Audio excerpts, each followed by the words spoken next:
Shalom anak-anak muda, hari ini saya coba berbagi hal yang sangat-sangat penting untuk kita sama-sama belajar, yaitu beberapa hal dalam mencari pasangan yang perlu kita ketahui.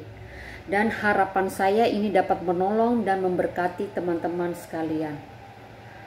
Nah, hal yang tersebut pertama adalah apakah orang itu punya kecocokan, atau istilahnya yang sering kita dengar, apakah kita memiliki sebuah chemistry dengan orang itu. Nah, ini sangat-sangatlah penting dalam menunjang sebuah pertumbuhan dalam hubungan yang sedang kita jalani.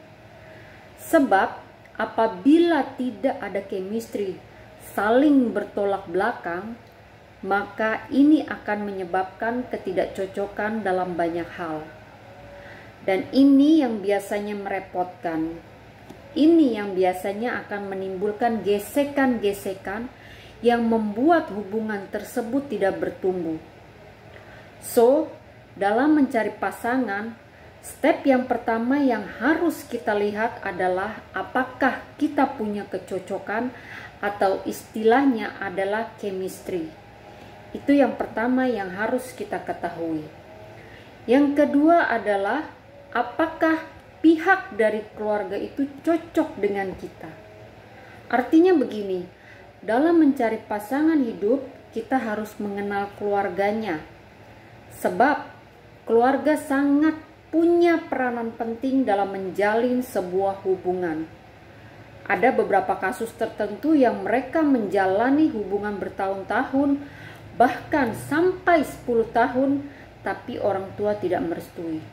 Ya ini kan repot. Artinya sudah terbuang waktu kita, terbuang tenaga kita, terbuang materi, dan banyak hal. Namun terkendala akibat orang tua tidak merestui. Untuk itu sebenarnya sebelum berpacaran, saran saya, maka pentinglah namanya pertemanan, persahabatan. Nah, keduanya ini harus dilewati sebelum memutuskan untuk pacaran. Nah, waktu kita berteman, kita akan kenal dia dulu, kita kenal pergaulannya, kita kenal kecenderungannya, kita kenal karakternya, kita kenal keluarganya, dan banyak hal. Nah, baru kita di step berikutnya, yaitu persahabatan.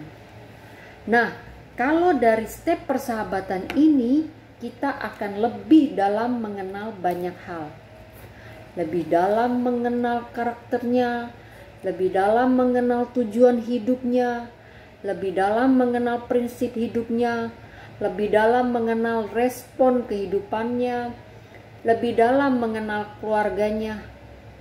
Nah, dengan begitu kita sudah berteman, sudah bersahabat akrab dengan keluarganya.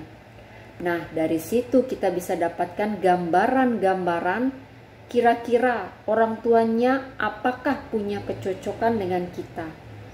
Kira-kira orang tuanya merestui kita. Inilah sangat penting. Dimulai dari sebuah pertemanan, persahabatan untuk kita dalam mencari pasangan hidup. Jadi yang kedua adalah keluarganya cocok denganmu. Ini inti yang paling penting banget supaya jangan buang-buang waktu. Yang ketiga, apakah karakternya baik? Ini perlu kita ketahui dalam mencari pasangan hidup. Karakter itu sangat-sangat penting. Itu harus dan wajib. Karakter sangat penting karena banyak generasi lebih mengutamakan rupa, ketampanan, atau cantik yang akibatnya berefek pada hubungannya, baik pacaran atau pernikahan. Tidak banyak orang, tidak sedikit orang akhirnya bercerai karena karakter dari pasangannya tidak baik. Nah, kalau ditanya dulu bagaimana waktu pacarannya, dia hanya mengutamakan rupa ketampanan, kecantikan, akibatnya berefek pada hubungannya baik pacaran atau pernikahan. Jadi karakter ini sangat penting. Cobalah perhatikan dengan baik, apakah dia orangnya rendah hati, apakah dia orangnya sabar, apakah dia gampang memaafkan, apakah orangnya takut akan Tuhan. Ini sangat penting dalam mencari pasangan hidup. Sebab satu statement yang menarik yang berkata rahasia keberhasilan dalam pekerjaan, baik dalam pertemanan, baik dalam hubungan asmara, rahasia keberhasilan itu hanya 5% ditentukan oleh pengetahuan kita, namun 95% ditentukan oleh attitude maupun karakter kita.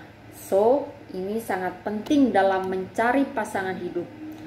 Bayangkan saja, masih pacaran saja dia sudah nggak jujur. Dalam pacaran saja dia sudah pemarah. Dalam pacaran saja dia sudah egois. Dia sudah cuek. Bagaimana nanti setelah menikah? Nah, itu pentingnya dalam mencari pasangan hidup, yaitu karakter yang baik. Perhatikanlah itu saya tidak percaya namanya pacaran yang instan. Ada orang baru kenal sehari langsung berkata jatuh cinta. Dari mana itu dasarnya? Baru kenal kok langsung cinta. Ini sama sekali nggak logis loh. Cinta itu realistis, bisa diukur dan punya kebenaran.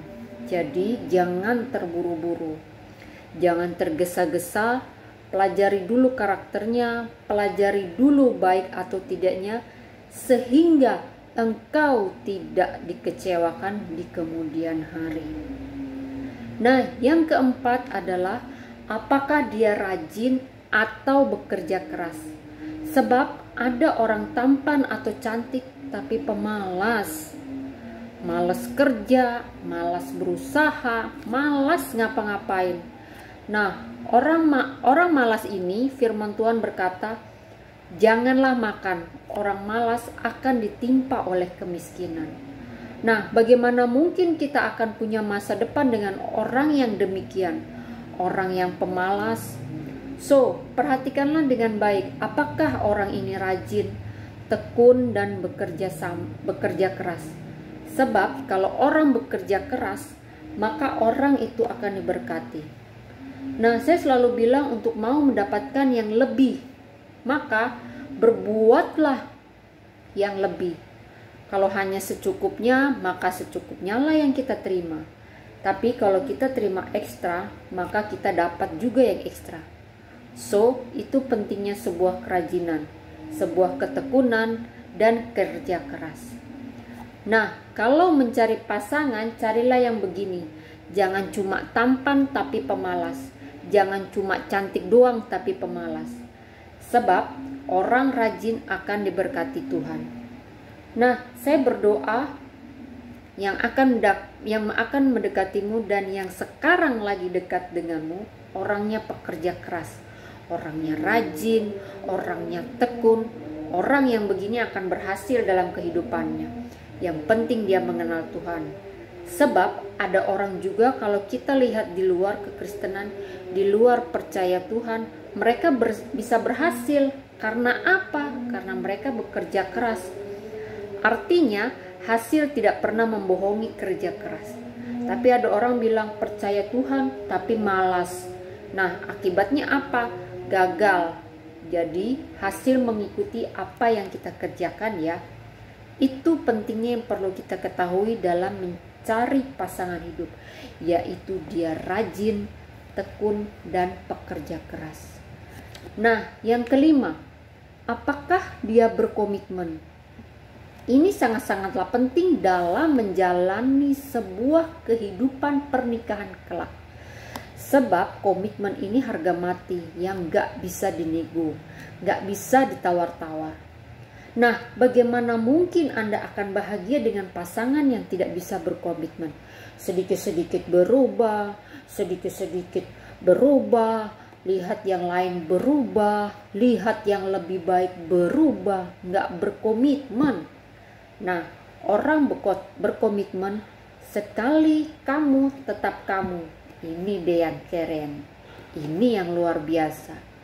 Orang yang seperti ini orang yang bisa berkomitmen. Orang-orang yang dipromosikan, orang-orang yang seperti ini akan diberkati. Orang-orang seperti ini akan berbahagia karena hidupnya berkomitmen. So, dalam mencari pasangan hidup, pelajarilah apakah orang ini berkomitmen. Dari mana kita bisa mempelajari?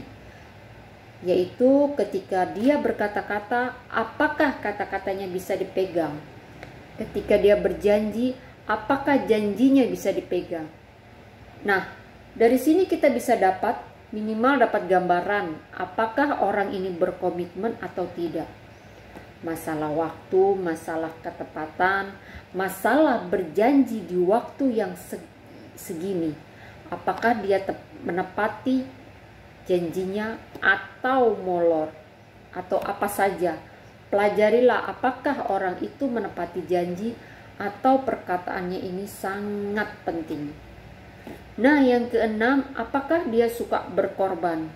Ukuran dari cinta adalah berkorban ya. Ini penting banget. Jangan percaya janji-janji manis. Jangan percaya kata-kata manis kalau dia nggak suka berkorban. Ada orang yang pintar ngomong, manis berjanji, tapi tidak bisa dipegang omongannya. Artinya dia tidak suka berkorban. Ini yang repot. Yang parahnya sudah nggak suka berkorban, malah mencari korban. Ada orang yang mentalnya minta ditraktir, mentalnya mental minta. Nah, ada yang begitu. Ada pria yang harusnya bertanggung jawab sebagai imam atau pemimpin, tapi mentalnya minta traktir. Nah, ini bagi saya yang repot. Apabila dibawa ke masa depan, mental yang begini, so anak-anak muda, perhatikanlah apakah dia suka berkorban atau dia sebaliknya. Atau hitung-hitungan. Saya pernah mendengar mereka berpacaran dan akhirnya putus. Dan setelah putus, pasangannya minta kembali semua pemberiannya. Semua pemberiannya diminta kembali. Dan bayangkan orang seperti ini. Kita tahu orangnya nggak suka berkorban. Orang ini nggak mau yang terbaik. Apa yang sudah diberikan diminta kembali. Nah, ini kan repot. Nah, ini pentingnya kita pelajari dari apakah dia suka berkorban, sebab ini akan menentukan kebahagiaan di masa depan. Nah, yang terakhir adalah yang ketujuh. Apakah tujuan hidupnya selaras dengan tujuan hidupmu? Ini penting ya, artinya dia punya tujuan hidup, dia punya perencanaannya apa. Cocok nggak dengan kamu? Jangan sampai bertabrakan atau saling membelakangi. Chemistry-nya nggak cocok, passion-nya nggak cocok, mendukung tidak. Ini mendukung sekali. Untuk itu pentingnya karakter tadi. Apakah tujuan hidupnya selaras, cocok dengan kamu di kemudian hari. Perhatikanlah ketujuh hal ini dalam mencari pasangan hidup. Saya percaya kalau ini kita pakai dalam mencari pasangan hidup, maka kita akan dapatkan yang terbaik yang datangnya dari Tuhan. So, tetaplah semangat anak-anak muda, tetaplah antusias. Saya percaya hari ini hari yang luar biasa. Hari yang penuh dengan mujizat dan berkat-berkat Tuhan.